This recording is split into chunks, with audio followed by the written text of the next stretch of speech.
স্বাগত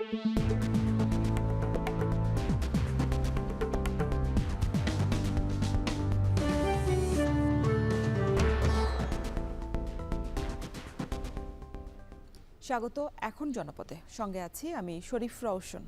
সিলেট বিমানবন্দরে কার্গো টার্মিনালের উদ্বোধন শিগগিরই, প্যাকেজিং ব্যবস্থা না থাকায় পণ্য রপ্তানিতে অনিশ্চয়তা।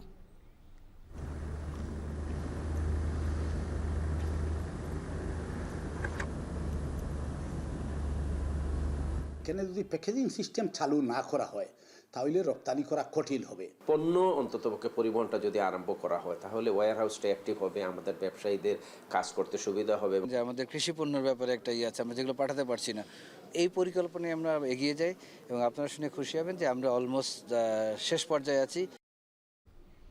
এখন জনপদে এ নিয়ে থাকছে প্রতিবেদন।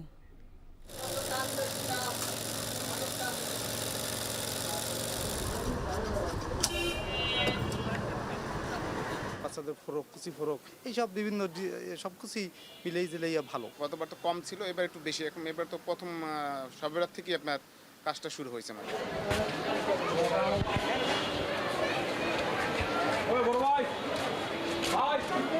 ঈদ উপলক্ষে কালার কসমেটিক্স আর স্কিন কেয়ারের প্রোডাক্টগুলো বেশি যায়। আমাদের চলে অনেকগুলো আইটেম, ফেস প্যাকগুলো অনেকগুলো আইটেম চলে ভালো।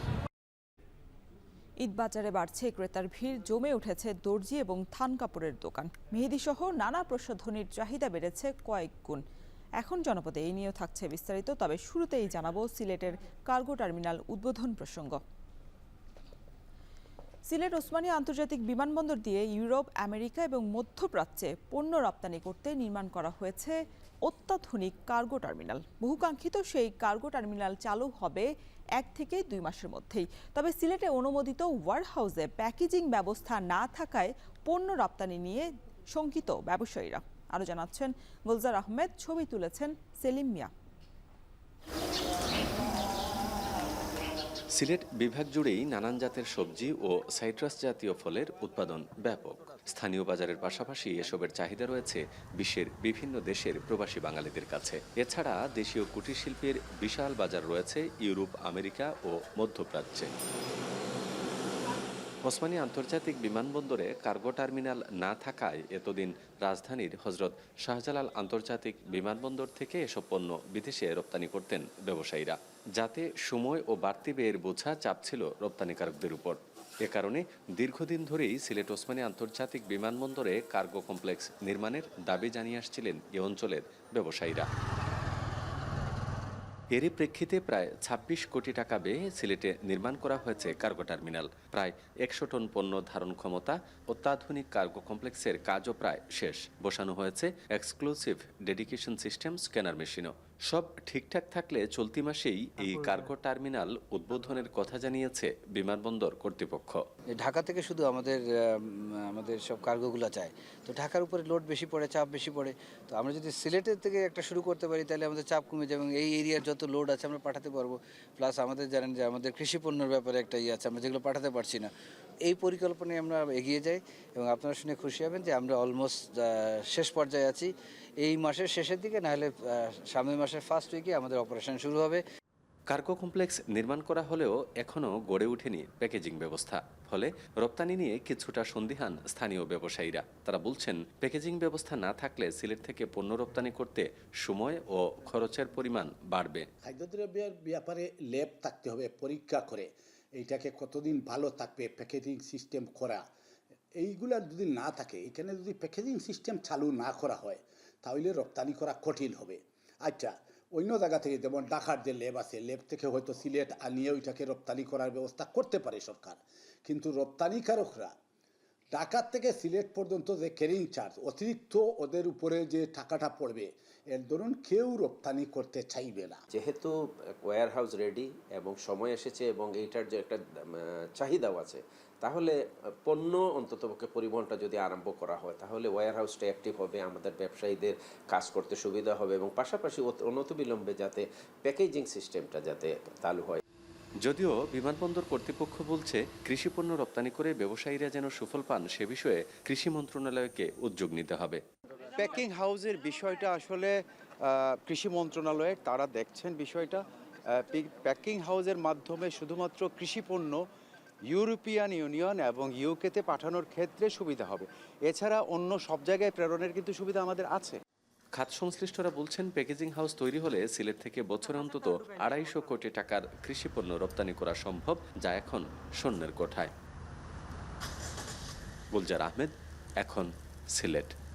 ঈদকে সামনে রেখে বরিশালে জমে উঠেছে দর্জি এবং থান কাপড়ের দোকান, বেড়েছে ক্রেতাদের ভিড়ও। সে কারণে পোশাক তৈরিতে ব্যস্ত সময় পার করছেন দর্জিরা। তবে এবার কাপড়ের দাম এবং মজুরি বেড়েছে বলে জানিয়েছেন ক্রেতারা। ঈদ বাজার নিয়ে মাহমুদুন নবীর ক্যামেরায় বিস্তারিত জানাচ্ছেন ফেরদৌস সোহাগ। বরিশালে এখন জমজমাট দর্জি দোকান, সেলাই মেশিনের শব্দ আর কাটাকাটির ব্যস্ততায় দর্জিরা কেউ কাপড় কাটছেন, কেউ সেলাই করছেন, আবার কেউ দিচ্ছেন সুতোয় কারুকাজ। শবে বরাতের পর থেকেই নগরীতে ধীরে ধীরে বাড়তে থাকে পোশাক তৈরির চাপ। ঈদ উপলক্ষে দর্জির দোকানগুলো 20 থেকে 22 রমজান পর্যন্ত অর্ডার নেবে বলে জানালেন মালিকরা। লেহেঙ্গা সেট, স্কার্ট সেট, তারপর বাচ্চাদের ফ্রক, কুচি ফ্রক, এইসব বিভিন্ন সব কিছুই মিলেই জেলেইয়া ভালো। গতবার তো কম ছিল, এবার একটু বেশি। এখন এবার তো প্রথম শবে বরাত থেকে আপনার কাজটা শুরু হয়েছে আমাদের। সকাল থেকে রাত পর্যন্ত চলা এই ব্যস্ততার সঙ্গে তাল মিলিয়ে জমে উঠেছে থান কাপড়ের বাজারও। বরিশালের কাঠপট্টি ও চকবাজার এলাকায় এখন ভিড় বেশি নারী ক্রেতাদের। দোকানিরা বলছেন, দেশি বিদেশি নানা ধরনের কাপড় থাকলেও বিদেশি কাপড়ের দাম এবার বেশি বলে জানান ক্রেতারা। গেছে বছর যেটা 300 টাকা নিচে গছ, ওইটা আজকে 400 টাকা করে। দোকানিরা বলতেছে তারা কিনতেছে বেশি দামে, এখন আমাদের কাছ থেকে তো একটু বেশি নিবেই। 30-40 টাকা এরকম গজপতির দাম বেশি সব কিছুরই। থরে থরে সাজানো নানা রং ও ডিজাইনের কাপড়, সুতি, বিনে সুতি, ছাপা, একরঙা, কাতান, সিল্ক, জর্জেট সহ রয়েছে বিভিন্ন ধরনের কাপড়। ভারত থেকে কাপড় না আসায় চীন থেকে আমদানি করা কাপড় এবার বেশি দেখা যাচ্ছে। ফলে কিছু কিছু কাপড়ের দাম 20 থেকে 150 টাকা পর্যন্ত বেড়েছে। গতবার ছিল শুধু নেটের মধ্যে, এবার আসছে আপনার অর্গানজা আসছে, টিস্যু আসছে, ভালো মানের আমদানি জর্জেট আসছে। ডলারের দাম যেহেতু এবার অনেক বৃদ্ধি, সেই জন্য মালের দাম কিছুটা বৃদ্ধি পেয়েছে, কিন্তু তুলনামূলক অতটা না। ইন্ডিয়ান মাল তো এখন একটু কম ঢোকে, যার জন্য দামটা একটু বেশি, অনেক বেশি তা না, কিছুটা বেশি। গত ঈদের চেয়ে এবার ব্যবসা বাণিজ্যের পরিস্থিতি ভালো বলে জানান বরিশাল চেম্বার অব কমার্সের সভাপতি। এবার জিনিসপত্র স্বাচ্ছন্দ্যে মানুষ ক্রয় করতে পারতেছে। তখন তো একটা রাজনৈতিক অস্থিরতা ছিল, এইবার সেই রকম রাজনৈতিক অস্থিরতা নাই। আইন শৃঙ্খলা মোটামুটি জনগণের পক্ষে। যদি সরকার সহযোগিতা করে, প্রশাসন সহযোগিতা করে, তাহলে ব্যবসায়ীরা স্বাচ্ছন্দ্যে ব্যবসা বাণিজ্য করতে পারবে। বরিশালে 2 শতাধিক থান কাপড়ের দোকান ও 4 শতাধিক দর্জির দোকানে কাজ করেন প্রায় 6000 শ্রমিক। ফেরদৌস সোহাগ, এখন বরিশাল। এদিকে ঈদ উপলক্ষে টাঙ্গাইলে দিন দিন বাড়ছে দেশীয় প্রসাধনীর বাজার। এ সময় মেহেদি সহ নানা প্রসাধনীর চাহিদা বেড়েছে কয়েক গুণ।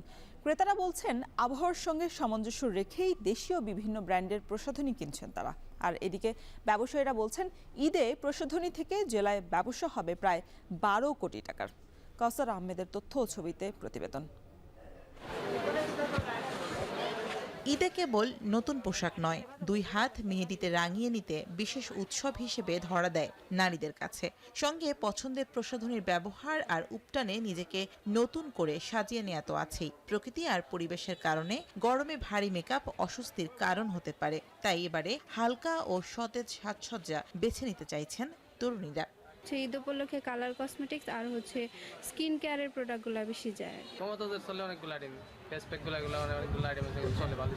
একদিকে বিদেশি প্রসাধনীর মান নিয়ে বিশ্বাসযোগ্যতার অভাব, অপরদিকে বাজারে মিলছে মানসম্মত নানান দেশীয় পণ্য। এতে করে বাড়ছে ক্রেতা চাহিদা। Mehndi, lipstick, face powder, nail polish, kajal, eyeliner আর গাঢ় রঙের বদলে পিচ, মভ ও গোলাপির মতো হালকা রঙের লিপস্টিক কিনছেন নারীরা। 10,000 পরে থেকে পুরো দমে ধুমধাম বেচাকেনা হয়ে যাবে। মমতাজের চলে, মেহেদি চলে, মমতাজ স্কার্ফ, মেসেজ, তেল আছে, মাথার তেল, এগুলো চলে।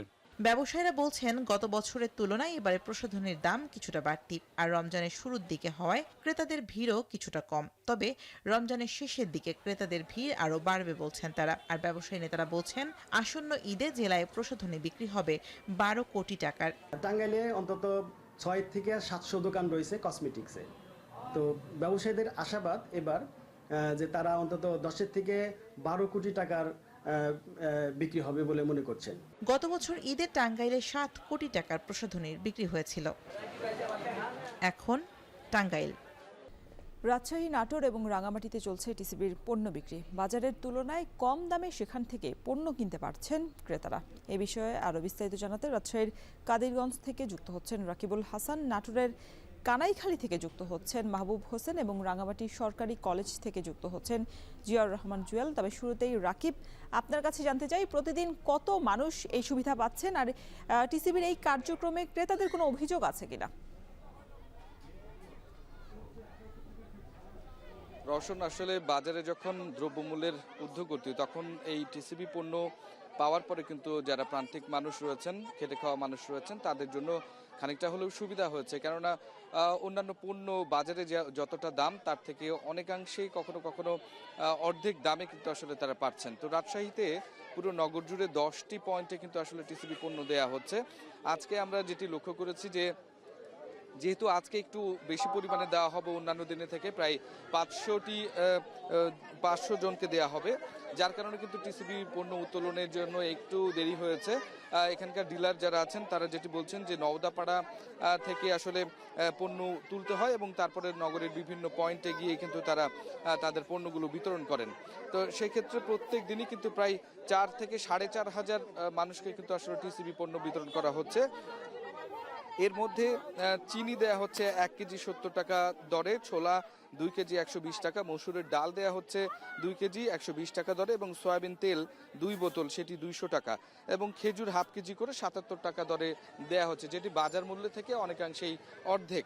তো এই ক্ষেত্রে আসলে সাধারণ মানুষের কোনো অভিযোগ নেই। তবে প্রত্যেক দিন আসলে টিসিবি পণ্য নেওয়ার জন্য বিভিন্ন পয়েন্ট বেছে নেন টিসিবি কর্মকর্তা এবং যারা ডিলাররা আছেন তারা। তো সেক্ষেত্রে রাজশাহী কোর্ট এলাকা, কাদিরগঞ্জ এবং রাজীব চত্বর এবং পুলিশ লাইন, বিভিন্ন জায়গায় কিন্তু এরকম যেই সমস্ত জায়গাগুলোর প্রান্তিক মানুষের সংখ্যা বেশি সেখানে কিন্তু আসলে এই পণ্যগুলো দেয়া হচ্ছে। সো এই ক্ষেত্রে কিন্তু আসলে প্রত্যেক দিনই এই পণ্যগুলো দেয়া হচ্ছে এবং টিসিবির মাধ্যমে আমরা যেটি জানতে পেরেছি যে ঈদের ছুটির আগ পর্যন্ত রওশন এই পণ্যগুলো আসলে দেয়া হবে এবং প্রত্যেক দিনই সাধারণ মানুষ এটি নেওয়ার জন্য প্রায় ভোর থেকেই এখানে জড়ো হন এবং তাদের যে নির্ধারিত লাইন সেটি তারা লাইনে দাঁড়ান এবং সেটি নেয়ার জন্য অনেকের মধ্যে তারা কিন্তু খানিকটা প্রতিযোগিতা আমরা লক্ষ্য করে থাকি।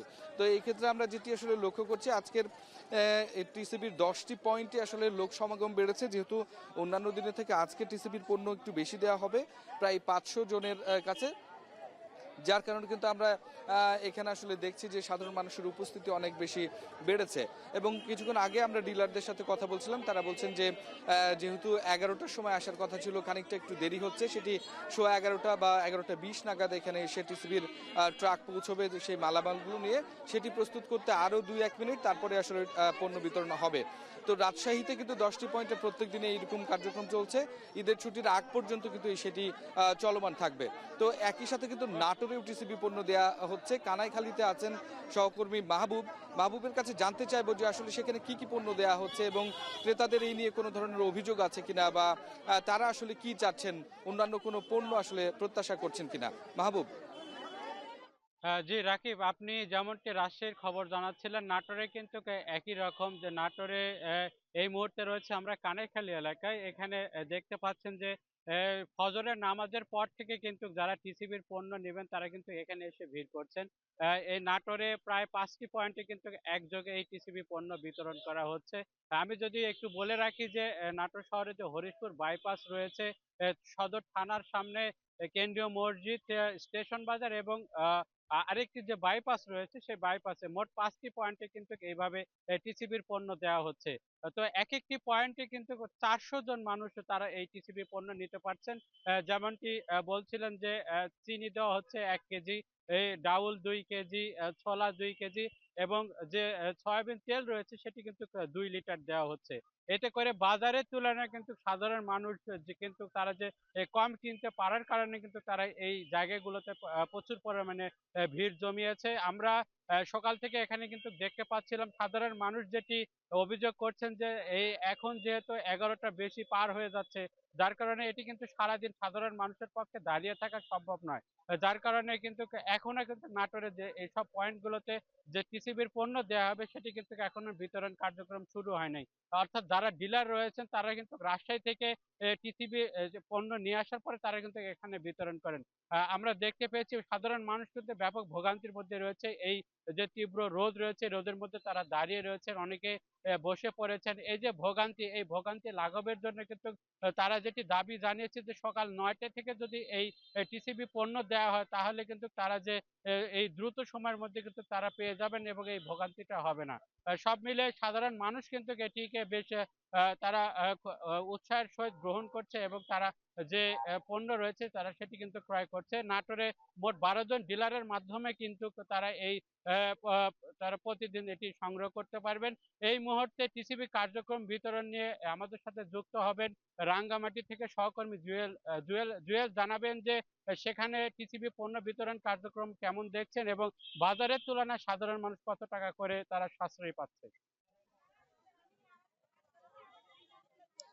মাহবুব, আপনি জানেন যে গতকাল থেকে রাঙ্গামাটিতে টিসিবির কার্যক্রম বিশেষ ট্রাক সেল শুরু হয়েছে। সেটি আসলে আগামী 22শে মার্চ পর্যন্ত চলবে।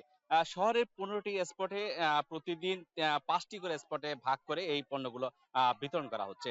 আজ সকাল 9টা থেকে রাঙ্গামাটি শহরের হাই স্কুল মাঠ, সরকারি পাবলিক কলেজ এবং যে আসাম বস্তি মিলন বিহার এবং রাঙ্গামাটির সরকারি কলেজ আমি যেখানে দাঁড়িয়ে আছি এবং এর পাশেই সহজ ভবনের সেখানে আসলে এই ট্রাক সেল কার্যক্রমটি চলছে। আমরা দেখেছি সকাল একদম ভোর থেকেই মানুষের দীর্ঘ লাইন এবং সেই কারণে মানুষজন এখন পর্যন্ত এখানে অবস্থান করছেন এবং আমি একটু বলে রাখি যে রাঙ্গামাটিতে যে ট্রাক সেল কার্যক্রম চলছে সেখানে আসলে 70 টাকায় কেজি চিনি এবং 200 টাকায় 2 লিটার তেল এবং 120 টাকায় মসুর ডাল এবং 60 টাকায় ছোলা মিলছে। এই প্যাকেজটি আসলে প্রতিটি মানুষ প্রতিটি পয়েন্টে 400 জন করে প্রতিদিন পাচ্ছেন এবং প্রতিদিন 5টি পয়েন্টে অন্তত 2000 মানুষ এই সেবা নিচ্ছেন।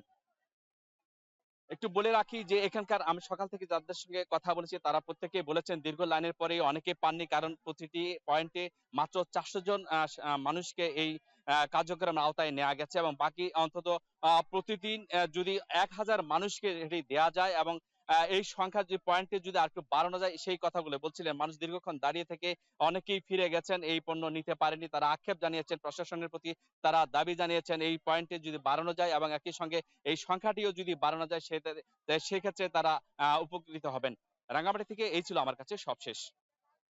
শেরপুরে রমজান উপলক্ষে বেড়েছে দেশীয় ফল বিক্রি, তবে সরবরাহ বেশি থাকায় তরমুজ, বরই, কলা এবং আনারস সহ বিভিন্ন ফলের দাম কমেছে 5 থেকে 10 টাকা পর্যন্ত। এ নিয়ে বিস্তারিত জানতে চাই আমাদের সাথে এই মুহূর্তে আমাদের সাথে যুক্ত হচ্ছেন শহরের করমপুর মোড় থেকে সহকর্মী জাহিদুল খান সৌরভ। বাজারে ফলের সরবরাহ কেমন দেখছেন আর বর্তমানে কেমন দামে দেশীয় ফল বিক্রি হচ্ছে বিস্তারিত জানাবেন।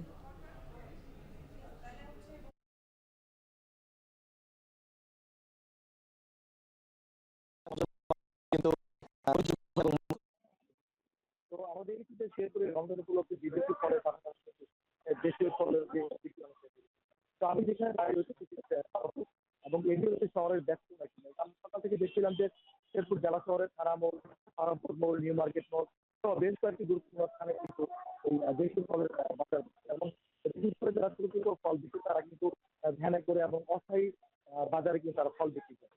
তো আমি কিন্তু রয়েছেন আপনাকে বাজার দরকার জানাই। এটি হচ্ছে আজকের বাজারে তরমুজ বিক্রি হচ্ছে 60 থেকে 65 টাকা কেজি করে। এছাড়া আমরা দেখেছি যে ডাল বিক্রি হচ্ছে প্রতি পিস 20 থেকে 25 টাকাতে। এছাড়া কলা হালি প্রতি বিক্রি হচ্ছে 35 থেকে 45 টাকা মান ভেদে। আমরা দেখেছি যে এখানে আনারসের দাম 5 টাকা কমে 20 টাকা প্রতি পিস বিক্রি হচ্ছে। এছাড়া যে কাঁঠাল, আগাম জাতের কাঁঠাল আমরা দেখেছি সেটি কিন্তু নতুন বাজারে দেশীয় ফল হিসেবে বিক্রি হচ্ছে এবং কাঁঠালের দাম বিক্রেতারা আমাদেরকে জানিয়েছেন যে প্রতি পিস কাঁঠাল বিক্রি হচ্ছে 400 থেকে শুরু করে 600 টাকা কেজি ধরে। সবচেয়ে বেশি যে ফলটি ইফতারের মধ্যে বিক্রি হচ্ছে সেটি হচ্ছে পেয়ারা। আমরা দেখেছি যে গত রোজার আগে যে পেয়ারা বিক্রি হচ্ছিল 100 থেকে 110 টাকা কেজি ধরে, সেটি কিন্তু আজকের বাজারে 20 টাকা কমে 80 টাকা কেজি ধরে বিক্রি হচ্ছে। আমরা দেখেছি যে প্রত্যেকটি ফলেই গড়ে 20 থেকে শুরু করে একদম 5 টাকা পর্যন্ত কমেছে। তো এই বিষয়ে আমরা বেশ কয়েকজন ফল বিক্রেতার সাথে কথা বলেছিলাম। বিক্রেতা আমাদেরকে জানিয়েছেন যে চাহিদার প্রয়োজনে কিন্তু বেশ সরবরাহ রয়েছে বাজারে। মূলত এর কারণে বাজার পরিস্থিতি নিয়ন্ত্রণ থাকার কারণে দাম অনেকটাই ক্রেতাদের নাগালের মধ্যে রয়েছে। বিক্রেতারা বলছেন যে যদি এই সরবরাহ সংকট যদি না থাকে এবং বাজারের চাহিদার তুলনায় যদি ফল বেশি থাকে তাহলে হয়তো আগামী রমজান পর্যন্ত কেজি প্রতি আরো 5 থেকে 10 টাকার সম্ভাবনা রয়েছে। তো এই বিষয়ে আমি বেশ কয়েকজন ক্রেতার সাথে কথা বলেছিলাম। ক্রেতারা আমাদেরকে জানিয়েছেন যে বিশেষ করে ফলের চাহিদা কিন্তু ইফতারে একটি অনন্য একটা উপাদান। তারা বলছে যে পুষ্টি চাহিদা পূরণে ফল অন্যতম একটা উপাদান। তারা সন্তুষ্ট প্রকাশ করেছেন। তারা বলছেন যে বিশেষ করে বেলের শরবত, তরমুজের শরবত কিন্তু অনেকটা তৃপ্তি এনে দেয় তীব্র গরমে। তারা বলছেন যে যদি এই ফলের ধারাবাহিকতা, দাম কমার ধারাবাহিকতা থাকে তাহলে তাদের জন্য একটু সাশ্রয় এবং তারা কিনে সন্তুষ্ট প্রকাশ করে। তো আমরা দেখেছি যে প্রত্যেকটি দোকানেই তারা সকাল থেকে ভিড় লক্ষ্য করেছি আমরা। ক্রেতারা এবং বিক্রেতারা তারা দাম দেখছেন, দামাদামি করছেন এবং প্রয়োজন মতো তারা কিন্তু ফল কিনে সন্তুষ্ট প্রকাশ করে তারা বাড়ি ফিরছেন। তো রোশন, এই ছিল শেরপুর থেকে দেশীয় ফলের বাজার দরের সর্বশেষ তথ্য আমার কাছে। শেরপুরে ফলের দাম দর নিয়ে বিস্তারিত জানাতে আমাদের সাথে যুক্ত ছিলেন জাহিদুল খান সৌরভ। পাকিস্তানের কাশিম বন্দর থেকে চাল নিয়ে চট্টগ্রাম বন্দরে ভিড়েছে এমডি সিবি নামে একটি জাহাজ।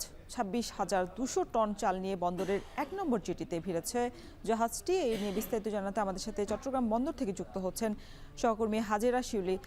শিউলি, জানাবেন যে চাল খালাস কার্যক্রম শুরু হয়েছে কিনা, আর একই সঙ্গে এসব চাল বাজারে গেলে দামের ক্ষেত্রে কোনো প্রভাব পড়তে পারে কিনা?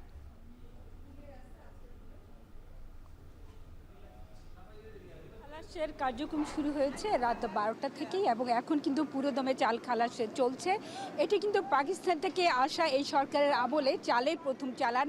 এর আগে কিন্তু ভারতে মিয়ানমার থেকেও এরই মধ্যে প্রায় 5 লাখ মেট্রিক টন চাল চট্টগ্রাম বন্দরে ভিড়েছে এবং এই চালগুলো খালাস করতে প্রায় 7 থেকে 8 দিন লাগবে। যারা চাল খালাসের দায়িত্বে নিযুক্ত আছেন তাদের সাথে আমি কথা বলেছিলাম এবং তারা বলেছেন যে আসলে এখানে ট্রান্সপোর্ট সুবিধার উপর নির্ভর করবে এবং সবগুলো ট্রেন যদি একসাথে কাজ করে তাহলে দ্রুত গতিতে চাল খালাস হবে।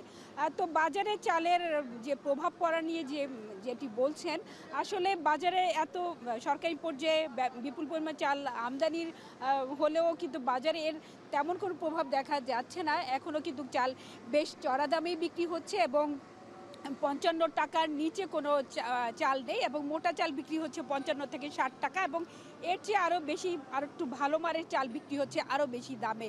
তো এখানে আসলে ব্যবসায়ীরা সবসময়ই একটি দোষারোপ করে থাকেন যে মধ্যস্বত্বভোগীদের কারসাজির কারণে এবং চালকল মালিক বা মিলার যারা আছে তাদের চাল মজুদের কারণে এই সংকট। তারা বলছেন বাজারে কিন্তু চালের ঘাটতি নেই এবং বেসরকারি পর্যায়ে কিন্তু চাল খুব বেশি আমদানি হচ্ছে না।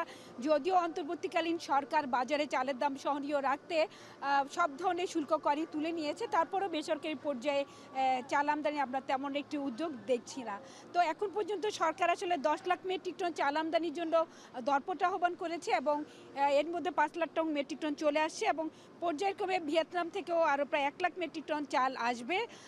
তো এখানে আসলে বাজার মনিটরিংয়ের উপরেই ব্যবসায়ীরা বেশি জোর দিচ্ছেন এবং এই জাহাজে আছে প্রায় 26,200 মেট্রিক টন চাল। পাকিস্তান থেকে পরবর্তী চালানে আসবে আরও প্রায় 26,000 মেট্রিক টনের মতো চাল। তো আসলে চট্টগ্রাম বন্দর দিয়ে সরকারি পর্যায়ে চাল আমদানি হলেও বেসরকারি পর্যায়ে বেশিরভাগ বেনাপোল স্থলবন্দর দিয়ে বেশি চাল আমদানি হয় এবং প্রতিবেশী দেশ ভারত থেকে চাল আমদানি হয়। যেহেতু নিকটতম প্রতিবেশী হওয়ায় সেখান থেকে চাল আমদানিতে খরচ এবং পরিবহন সুবিধা কিছুটা বেশি পাওয়া যায় এবং গত বছর কিন্তু আমাদের দেশে ধান এবং চালের ফলন ভালো হয়, সরকারি পর্যায়ে কোনো চাল আমদানি হয়নি। কিন্তু গেল বছরে মাঝামাঝিতে দেশে বন্যার কারণে ধান উৎপাদন কম হয়েছে, তাই বাজারে যেন উৎপাদন কম হওয়ার কারণে যে চালের যে ঘাটতি যেন না হয় এবং খাদ্য নিরাপত্তা নিশ্চিতের জন্যই সরকার বেশ আগেভাগে চাল আমদানির সিদ্ধান্ত নেয়। কিন্তু বাজারে এর এখনও তেমন কোনো প্রভাব দেখা যাচ্ছে না এবং বিভিন্ন পক্ষ আসলে একে অপরকে দোষারোপ করছে চাল বেশি দামে বিক্রি হওয়ার জন্য। তো কয়েকদিন লাগবে এই চাল খালাস হতে এবং আমরা জেনেছি যে আর বেশ কয়েকদিনের মধ্যে ভিয়েতনাম থেকে চালের জাহাজ নিয়ে ভিড়বে আরও একটি জাহাজ। তো রসর এই ছিল আমার কাছে পাকিস্তান থেকে চালের আমদানির সবশেষ খবর। পঞ্চগড়ে জেলা পরিষদ মার্কেটের দোকান বরাদ্দ নিয়ে চলছে ভাড়া বাণিজ্য। নিয়মনীতির তোয়াক্কা না করে অনেকেই দখলে রেখেছেন একাধিক দোকান, যেখানে 2 দশক ধরে দোকান প্রতি ভাড়া রয়েছে সর্বোচ্চ 855 টাকা, অথচ লিজ নেওয়া মালিকরা দোকান থেকে প্রতি মাসে 22,000 টাকা পর্যন্ত ভাড়া তুলছেন। এতে বড় অঙ্কের রাজস্বই হারাচ্ছে জেলা পরিষদ। লুৎফর রহমানের প্রতিবেদনে থাকছে বিস্তারিত। 2004 সালে পঞ্চগড় জেলা শহরে নির্মাণ করা হয় জেলা পরিষদ মার্কেট। মার্কেটের মোট দোকান ছিল 75টি। তখন স্থানীয় প্রভাবশালীরা দোকানগুলো লিজ দিয়ে অন্য ব্যক্তিদের ভাড়া দিয়েছেন। দোকানের অবস্থান অনুযায়ী জেলা পরিষদের নির্ধারিত ভাড়া মাত্র 684 টাকা থেকে সর্বোচ্চ 855 টাকা। কিন্তু লিজ নেয়া দোকান মালিকরা 2 থেকে 5 লাখ টাকা পর্যন্ত জামানত নিয়েছেন। এমনকি প্রতি মাসে ভাড়া আদায় করছেন সর্বোচ্চ 22,000 টাকা পর্যন্ত। নিয়ম বহির্ভূতভাবে হাত বদল করে ভাড়া বাণিজ্য চলছে 21 বছর ধরে। শুরু থেকেই স্থানীয় প্রভাবশালীদের প্রভাবে ভাড়া বৃদ্ধি করা হয়নি, অথচ ভাড়া নেওয়া দোকানদারদের অনেকেই জানেন না দোকানের মূল ভাড়া কত। আমরা তো সরকারি ভাড়া জানি না, আমরা যে মালিকের কাছ থেকে ভাড়া নিচ্ছি আমরা ওই মালিককে ভাড়া দিই। 2 বছরের জন্য ডিট করে নিচ্ছি এটা। মাসিক প্রতি মাসের 5 তারিখে আমাদের এটা দিতে হয়, ভাড়াটা 6,000 টাকা গুনে দিতে হয়। আমার দোকানে জামানত দেওয়া আছে 5 লক্ষ টাকা। আপনার দোকানের ভাড়া বর্তমানে আমি 22,000 টাকা দিই। এমন অনিয়মের ফলে স্থানীয়দের মাঝে সৃষ্টি হয়েছে ক্ষোভের। যারা বর্তমানে দোকান ভাড়া নিয়েছেন তাদের অনুকূলেই নতুনভাবে দোকান লিজ দেওয়ার দাবি তাদের। সেই সাথে বাজারের অন্যান্য দোকানের সাথে সামঞ্জস্য রেখে ভাড়া মূল্যায়ন চান তারা। তবে অভিযোগ অস্বীকার করেছেন দোকান মালিকরা। যে লিজ নিচ্ছে কেউ এখানে দোকান করে না, সবাই দোকান 1 হাত হইতে 2 হাত, 2 হাত থেকে 3 হাত এরকম হইতে হইতে এই ভাড়াগুলা হয়ে যাচ্ছে আপনার 8,000, 8,500, 10,000 এরকম ভাড়া পাচ্ছে। অগ্রিম ভাড়া লেগে থেকে জামানত বেশি লেগে থেকে প্রত্যেকটা মানুষের একটা মুনাফা, এক দোকান কাছে 15 লক্ষ, 20 লক্ষ, 10 লক্ষ নিচে কারো কাছে লেনি। প্রতিযোগিতামূলক দরপত্রের মাধ্যমে কিন্তু 2005 সাল থেকে শুরু করে 2013 সাল পর্যন্ত বিভিন্ন সময়ে এই দরপত্র আহ্বান করা হয় এবং প্রতিযোগিতামূলক দরপত্রের মাধ্যমে এই দোকানগুলো বিভিন্ন জন বরাদ্দ গ্রহণ করে থাকেন। সম্প্রতি জেলা পরিষদের প্রশাসকের কঠোর পদক্ষেপে প্রায় 18 লাখ টাকার বকেয়া ভাড়া উঠে আসে। দোকানের নতুন ভাড়া ঠিক করতে গঠন করা হয়েছে কমিটি। জেলা পরিষদের দোকান থেকে দ্রুত ভালো আয়ের আশা তাদের। আমরা যাদেরকে লিজ দিয়েছি তারাই প্রকৃতপক্ষে লিজে আছেন কিনা বা এখানে মধ্যস্বত্বভোগী আছেন কিনা, আমাদের এই কমিটি 1 সপ্তাহের মধ্যে আমাদেরকে প্রতিবেদন দেবে। এই প্রতিবেদন পেলে পরে প্রতিবেদন আলোকে আমরা নতুন করে ভাড়া নির্ধারণ করি। আমরা প্রকৃত অর্থে যারা এখানে বন্ধকলে আছেন বা এখানে পরিচালনা করছেন তাদেরকে আমরা লিজ দেওয়ার ব্যবস্থা করব। গত 2 দশকে অব্যবস্থাপনা আর দায়িত্বহীনতায় জেলা পরিষদ মার্কেট থেকে অন্তত 20 কোটি টাকার আয় বঞ্চিত হয়েছে জেলা পরিষদ। লুৎফর রহমান, এখন পঞ্চগড়। ভূমি অফিসের জটিলতায় হিলিতে কমেছে জমির বেচাকেনা। এতে চরম বিপাকে পড়েছেন জমির মালিক এবং দলিল লেখকরা। তবে ভূমি অফিসের জটিলতাকে অস্বীকার করে কাজ সঠিকভাবেই চলছে বলে দাবি উপজেলা ভূমি অফিসের। সোহেল রানার পাঠানো তথ্য ও ছবিতে বিস্তারিত।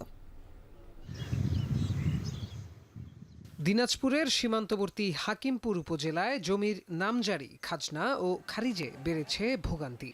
দীর্ঘদিন ধরে উপজেলার সব কয়টি ভূমি অফিসে ধর্ণা দিয়েও সমস্যার সমাধান না পাওয়ায় জমি বিক্রি করতে পারছেন না ভুক্তভোগীরা। প্রয়োজন সত্ত্বেও জমি বিক্রি করতে না পারায় বিপাকে পড়তে হচ্ছে অনেক পরিবারকে।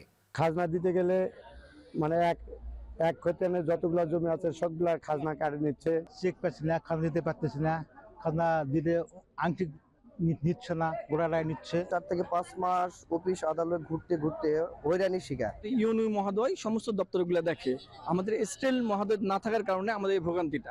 ভূমি অফিসের জটিলতার কারণে জমির মালিকেরা খাজনা খারিজের ভোগান্তিতে পড়ায় কমেছে দলিল সম্পাদনের সংখ্যাও, যার প্রভাবে কমেছে রাজস্ব আয়। উপজেলার দলিল লেখকদের আয়ও পড়েছে ভাটা। অনেকেই দিন শেষে ঘরে ফিরছেন শূন্য হাতে। সার্ভারের ত্রুটির কারণে এবং আমাদের এখানে এসিল্যান্ড না থাকার কারণে খাজনা খারিজ এবং অসুবিধা হয়, আমাদের দলিলপত্র কম হচ্ছে। সপ্তাহে 10টা 8টা দলিল করি, এই 10,000 15,000 এরকম কামাই করতে হয়। এখন এই অবস্থায় দুটা দলিল করা খুব কষ্টকর হয়ে গেছে। মাসে আমাদের 60 থেকে 70টা দলিল এখন হচ্ছে, আমাদের দেওয়ালে পিঠ হয়ে গেছে। হাকিমপুরে 2022 সাল থেকে 2024 সালে তুলনামূলক চিত্র বিশ্লেষণ করে আমরা দেখতে পাই আমাদের দলিলের সংখ্যা অনেকটা কমে গেছে। দলিলের সংখ্যা যদি বৃদ্ধি পায় আমাদের রাজস্ব অনেক বেশি বৃদ্ধি পাবে। তবে নামজারি ও খাজনা জটিলতার বিষয়টিকে অস্বীকার করে স্বাভাবিক নিয়মে কাজ চলছে বলে জানান স্থানীয় ভূমি কর্মকর্তা। খারিজের আসলে সার্ভার নিয়ে একটা সমস্যা ছিল, ইতোমধ্যেই এই সমস্যার অনেকটাই সমাধান হয়ে গিয়েছে। তো খারিজের যে আবেদনগুলো পড়ে সেগুলো বিধি মোতাবেক নিষ্পত্তি করা হচ্ছে। হাকিমপুর উপজেলায় 2023 সালে 2018টি দলিল হলেও 2024 সালে তা কমে দাঁড়িয়েছে 1100টিতে। এখন হিলি। মেহেরপুরের বিস্তীর্ণ মাঠ জুড়ে গমের আবাদ হয়েছে। বাজারে ভালো দাম পাওয়ায় গম আবাদেই ঝুঁকেছেন কৃষকরা। হুইট ব্লাস্ট রোগ প্রতিরোধে চাষ করেছেন বাড়ি 32 এবং বাড়ি 33 জাতের গম। মুজাহিদ আল মুন্নার তথ্য ও ছবিতে থাকছে বিস্তারিত। মেহেরপুরের মাঠে মাঠে দোল খাচ্ছে গমের সোনালি শীষ। অনুকূল আবহাওয়ায় এবছর ফলনও হয়েছে ভালো। তবে কৃষকের মনে ভর করেছে গমের ব্লাস্ট রোগ আতঙ্ক। কারণ টানা 5 বছর গমের এই রোগে লোকসান গুনতে হয়েছে। তাই হুইট ব্লাস্ট রোগ প্রতিরোধী বাড়ি 30 ও বাড়ি 33 জাতের গম আবাদ করেছেন তারা, যা ঘিরে স্বপ্ন দেখছে কৃষক। বিঘাপতি 15 মনের বেশি উৎপাদনের আশা। বৃষ্টি হলে গমের ক্ষতি, আর বৃষ্টি যদি না হয় তাহলে আমাদের ভালো। বিঘা প্রতি আপনার 20 মন ফলন হয়, আর যদি আবহাওয়া খারাপ হয় তাহলে দেখায় যে 10 মন 5 মনও হয়। ঠিক আছে, তো বর্তমান যে অবস্থা দেখছি বা মাঠের এখন খুবই ভালো। বাড়ি 32-33 গম আমরা আবাদ করছি, গমটা ভালোই আছে। এখন আমরা খুব টেনশনে থাকি এই রোগটার জন্য, বুঝছেন। এই রোগটা যদি থেকে আমরা মুক্ত পাই তাহলে আমরা ভালো থাকবো। এবছরে গমের পরিস্থিতিটা ভালোই আছে, তারপর আল্লাহ আগামী যদি না দেয় ভালোই ফলন হওয়ার কথা আছে। কৃষি বিভাগ বলছে চলতি মৌসুমে গম আবাদের লক্ষ্যমাত্রা 13,030 হেক্টর হলেও আবাদ হয়েছে লক্ষ্যমাত্রার চেয়ে 35 হেক্টর বেশি জমিতে। প্রিকশন হিসাবে আমরা এই পরামর্শটা দিয়ে যাচ্ছি, যদি এরকম যদি মনে হয় তারা যেন বেবিস্টিন আছে বা এই ধরনের যে ফাঙ্গিসাইডগুলো আছে তার জন্য যে কোনো একটা প্রিকশন হিসাবে অগ্রিম একটা স্প্রে করে, তাহলে এই রোগটা হবে না এবং তারা কাঙ্ক্ষিত মাত্রায় ফলন পাবে বলে আমি মনে করি। হেক্টর প্রতি 6.21 টন হিসেবে চলতি মৌসুমে জেলায় গম আবাদের লক্ষ্যমাত্রা ধরা হয়েছে 81,173 টন, যার আনুমানিক বাজার মূল্য প্রায় 400 কোটি 19 লাখ টাকা। এখন মেহেরপুর। গাজীপুরের কোনাবাড়িতে আগুনে পুড়ে গেছে 10টি ঝুট গুদাম সহ 3টি দোকান। বুধবার রাতে কোনাবাড়ির আরামবাগ এলাকায় এই ঘটনা ঘটে। রাত 9:45টার দিকে আরামবাগের একটি ঝুট গুদাম থেকে আগুনের সূত্রপাত হয়। পরে তা ছড়িয়ে পড়ে আরও 9টি ঝুট গুদাম, 3টি কারখানা এবং 3টি দোকানে। পরে প্রায় 2 ঘন্টার চেষ্টায় আগুন নিয়ন্ত্রণে আনে ফায়ার সার্ভিসের 4টি ইউনিট। ফায়ার সার্ভিস জানায় এই ঘটনায় হতাহতের কোনো খবর পাওয়া যায়নি, তবে পর্যাপ্ত পানি না থাকায় আগুন নিয়ন্ত্রণে কিছুটা বেগ পেতে হয় তাদেরকে। এদিকে আগুনে কয়েক কোটি টাকার ক্ষতির কথাও বলেছেন ব্যবসায়ীরা।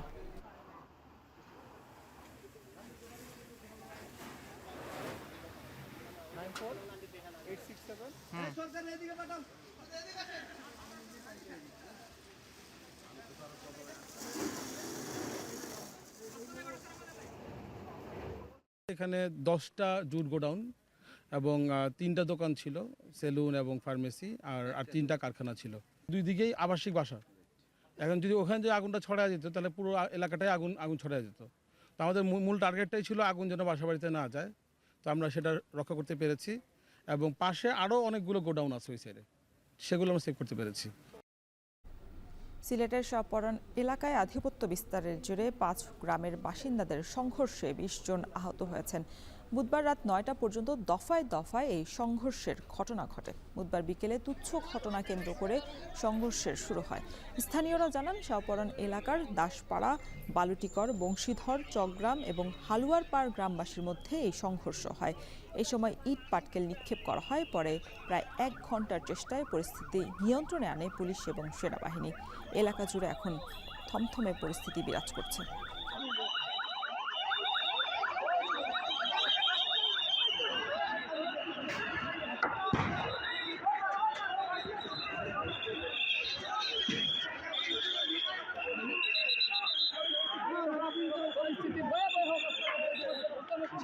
বেশি। মহানবী সাল্লাল্লাহু আলাইহি ওয়াসাল্লামকে নিয়ে ফেসবুক পোস্টে কটূক্তিকারী ছাত্রলীগ নেতাকে আটক করেছে নেত্রকোনা জেলা পুলিশ। বুধবার নেত্রকোনা শহরের পার্লা বাস স্ট্যান্ড এলাকা থেকে তাকে আটক করে ডিবি পুলিশ। পরে তাকে পুলিশ সুপার কার্যালয়ে নিয়ে আসা হয়। পুলিশ জানায়, আটক সুপ্ত সাহা অনিক রাজশাহী বিশ্ববিদ্যালয়ের ফজলুল হক হল শাখা ছাত্রলীগে 2023 সালে সহ সভাপতি ছিলেন। বিভিন্ন সময় সে ফেসবুক পোস্টের কমেন্টে কটূক্তি করে মহানবীকে অবমাননা করে বলে অভিযোগ রয়েছে। গত 28 ফেব্রুয়ারি শহরের বড় বাজার এলাকায় খেলাফত আন্দোলনের উদ্যোগে কটূক্তিকারীকে গ্রেফতারের দাবি জানানো হয়। এই ঘটনায় খেলাফত আন্দোলনের কেন্দ্রীয় সহকারী মহাসচিবের দায়িত্বপ্রাপ্ত গাজী আব্দুর রহিম বাদী হয়ে মামলা দায়ের করেন। মহানবী সাল্লাল্লাহু নিয়ে সে একটু কটূক্তি করে একটা কমেন্টস করে। তার পরিপ্রেক্ষিতে আপনারা অবগত আছেন যে তার পরিপ্রেক্ষিতে অনেকে ধর্মীয় বিষয় নিয়ে মানে ধর্মপ্রাণ মুসল্লিরা এটা নিয়ে পরবর্তীতে করছে এবং 28 তারিখ শুক্রবারেও একটা বড় রকমের গণজমায়েত হয়েছে তাকে অ্যারেস্ট করার জন্য এবং আইনগত ব্যবস্থা নেওয়ার জন্য। তো এই সংক্রান্তে আমরা অনেকদিন এই কয়েকদিন ধরে চেষ্টা করতেছিলাম তাকে অ্যারেস্ট করার জন্য এবং আইনগত প্রক্রিয়া আনার জন্য। তো আজকে সকাল 11টার সময় আমরা ঢাকা বাস স্ট্যান্ড থেকে তাকে আটক করতে সক্ষম হই। সুপ্ত সাহা অনেককে আমরা আজকে আটক করছি ঢাকা বাস স্ট্যান্ড থেকে এবং এই সংক্রান্তে আইনগত প্রক্রিয়া অলরেডি প্রক্রিয়াধীন। সাভারে মোটরসাইকেল চোর চক্রের প্রধানকে গ্রেফতার করেছে পুলিশ। সাভার মডেল থানায় এক সংবাদ সম্মেলনে এই কথা জানান সাভার সার্কেলের সহকারী পুলিশ সুপার শাহিনুল কবির। গ্রেফতার করা মোটরসাইকেল চোর চক্রের প্রধানের নাম আব্দুল কবির। পুলিশ জানায় 3 মার্চ বিকেলে সাভারের সিটি সেন্টারের সামনে থেকে একটি 115 সিসি মোটরসাইকেল চুরি করেন কবির। পরে এই ঘটনায় সাভার মডেল থানায় একটি মামলা দায়ের করা হলে কুমিল্লা জেলায় দাউদকান্দিতে অভিযান চালিয়ে মোটরসাইকেল সহ চক্রের প্রধানকে গ্রেফতার করেছে পুলিশ। পরে তাকে আদালতে পাঠানো হয়।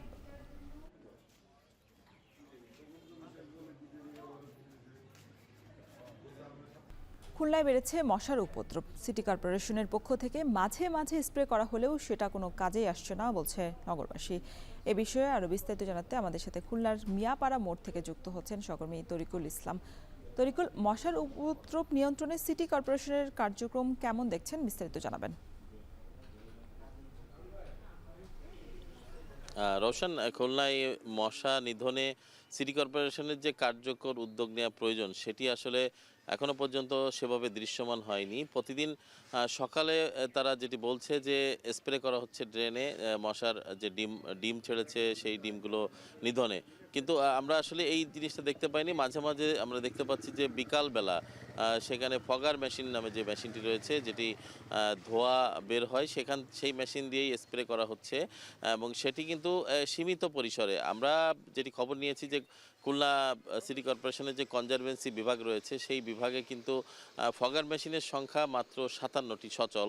71টির মধ্যে এই 57টি ফগার মেশিন দিয়ে 20 লক্ষ জনবসতির এত বড় খুলনা শহর বা মানুষের যে জনবসতির শহর, এই শহরের মশা নিধনে আসলে কতটা কার্যকর সেটাই সবার কাছে প্রশ্ন। আমরা যেটি দেখেছি যে মশা নিধনে যে ওষুধগুলো ছিটানো হচ্ছে সেগুলো কিন্তু কাজে আসছে না। আমি যেখানে রয়েছি এইখানে আসলে বাস্তবতা দেখানোর জন্য এই জায়গাটি আসলে উপযুক্ত জায়গা। খোলা ড্রেনে শত শত হাজার হাজার মশা, যেটি তো অসংখ্য মশা, এগুলো ঘরে প্রবেশ করছে, মানুষকে কামড়াচ্ছে এবং বিভিন্ন ধরনের মশাবাহিত রোগ হচ্ছে। বিশেষ করে চর্মরোগ দেখা দিয়েছে এবং অনেকের জ্বর হচ্ছে, বিশেষ করে শিশুদের। তো আপনারা দেখতে পাচ্ছেন যে ড্রেন জুড়েই কিন্তু পুরোটাই মশা। এরকম কিন্তু শহরের যে অলিগলিতে ড্রেন রয়েছে প্রত্যেকটা ড্রেনে মশা অবস্থান করছে এবং যে ওষুধগুলো ছেটানো হচ্ছে তার মান নিয়েও প্রশ্ন উঠেছে যে সিটি কর্পোরেশন যে অ্যাডাল্টিসাইড বা লার্ভিসাইড দেওয়া হচ্ছে সেগুলোতে কোনো কাজ হচ্ছে না, অর্থাৎ সেই ওষুধগুলোর মান নিয়ে আসলে প্রশ্ন থেকেই যাচ্ছে।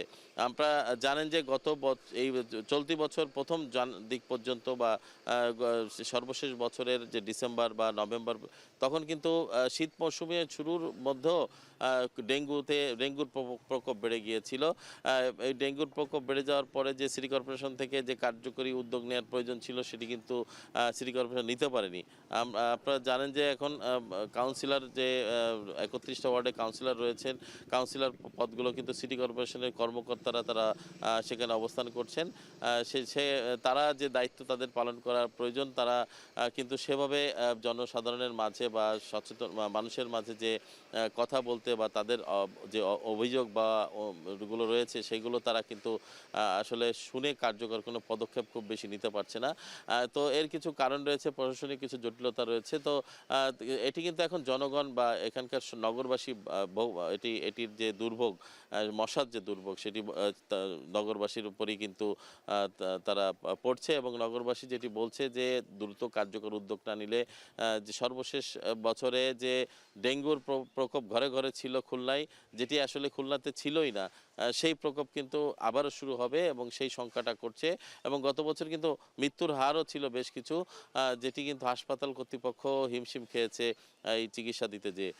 তো সব মিলিয়ে এই ছিল খুলনায় যে মশার উপদ্রব বৃদ্ধি পেয়েছে এবং সিটি কর্পোরেশনের যে কার্যক্রম তার সর্বশেষ খবর। খুলনা থেকে যুক্ত ছিলেন সহকর্মী তরিকুল ইসলাম। এই ছিল এখন জনপদের আয়োজনে। এখন টেলিভিশন ওয়েবসাইটে দেখতে ভিজিট করুন www.এখন.tv। এছাড়া ফেসবুকে দেখতে ভিজিট করুন facebook.com/tv.এখন এবং ইউটিউবে দেখতে ভিজিট করুন youtube.com/c/echontv।